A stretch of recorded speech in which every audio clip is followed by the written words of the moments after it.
ઠાકોર ને ઠાકોર તો આપણે યાદ કર્યા પણ અહીંયા જે લોકો ઊભા છે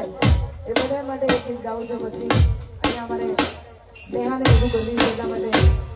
એક ગીત ગાવું